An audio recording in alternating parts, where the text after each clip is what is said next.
Innis Will Ministries International presents Midweek Message. Hi, family.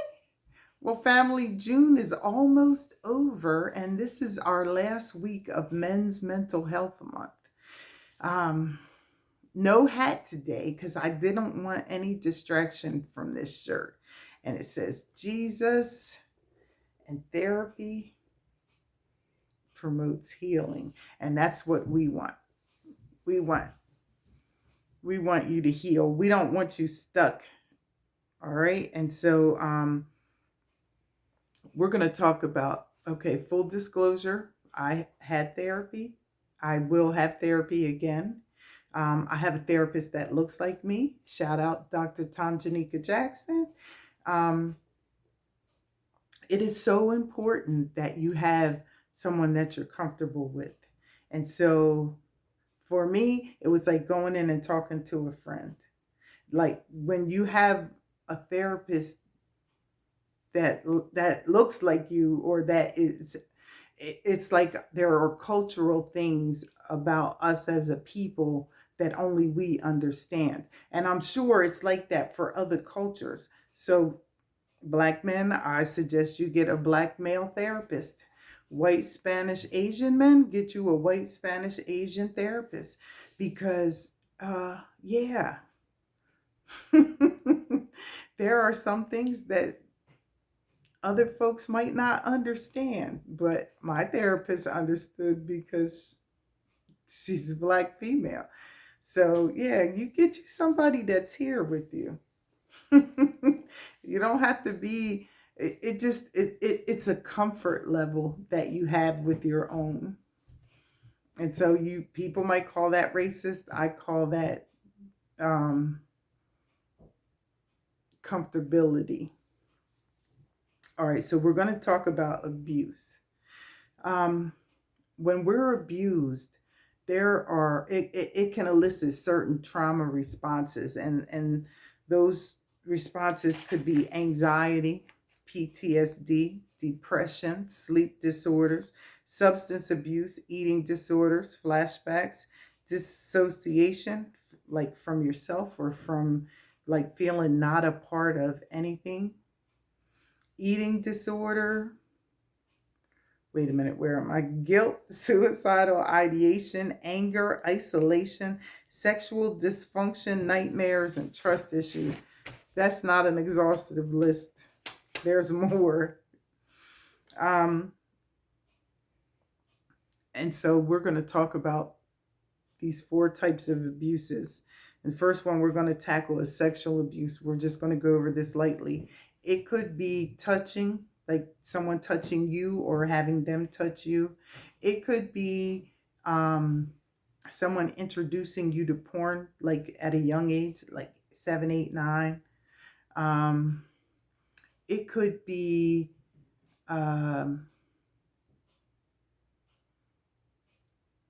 as an adult, uh, you can be raped, man. You can be sexually assaulted and raped, I would say, by other men.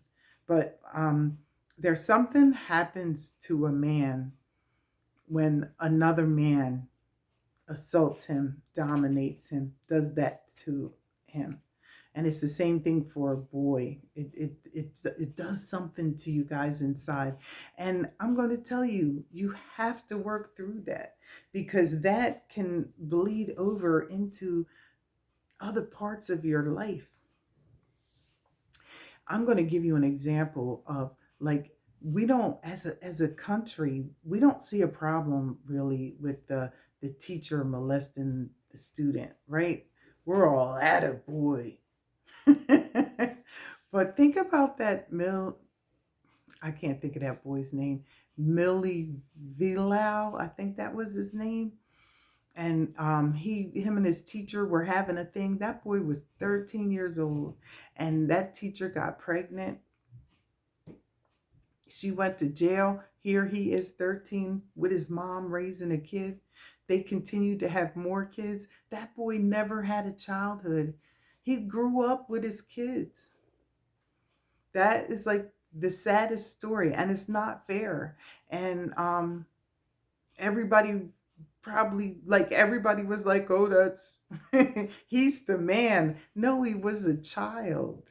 He was a child. And he was robbed of his childhood by that selfish woman.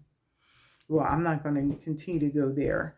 But you need help to unpack the sexual abuse, no matter how it came, whether it was touching or, you know, even if you found it pleasurable after a while over time, you didn't have the consent rights, right? You couldn't consent as a child, and realize that you were groomed.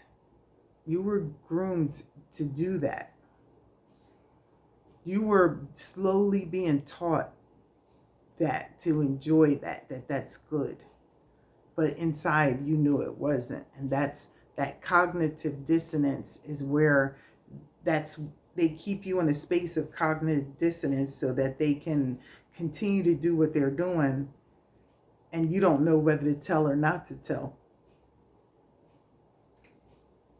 And so they keep you in that space. They keep you, yeah. And then we're going to talk about physical abuse. Physical abuse is like somebody literally like putting their hands on you. It could be a push, a shove, smacks. We all know what physical abuse is. Women are abusers too. And you are taught not to hit women back. And there are abusive women that take advantage of that. If you are with one of those abusive women, get away and get some therapy.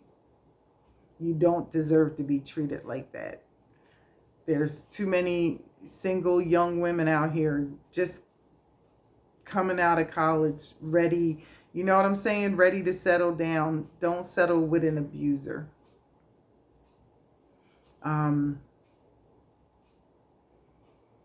Yeah. Get away and get some help. And don't be ashamed. Emotional abuse is a control thing. Emotional abuse is someone trying to control you with your emotions. Someone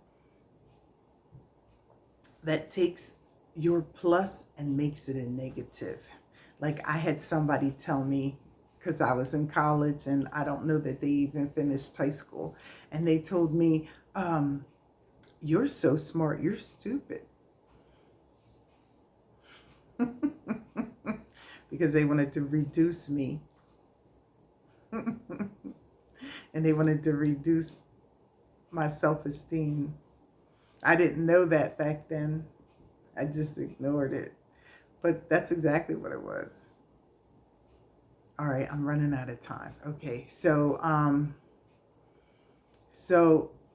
fellas, if you're in a relationship with an emotional abuser, get away and get some therapy. And the last one is verbal abuse. Now, for this one, they put verbal and emotional together. But I think verbal abuse is more of a humiliation. It's that same like you're stupid, you're ugly, you're too tall, you're too short, you're too fat, you're too skinny. Like nothing you ever do is right, and they're going to make sure you know it. And they're going to do it in public. They're going to do it in front of their family. Verbal abuse also carries the threat behind it of possible physical abuse. So they are our abuses, and I gotta go. But men, get some therapy for this. It's worth it. You're worth it. Okay? Well, join us again next time when In His Will Ministries International presents Midweek Message. Bye.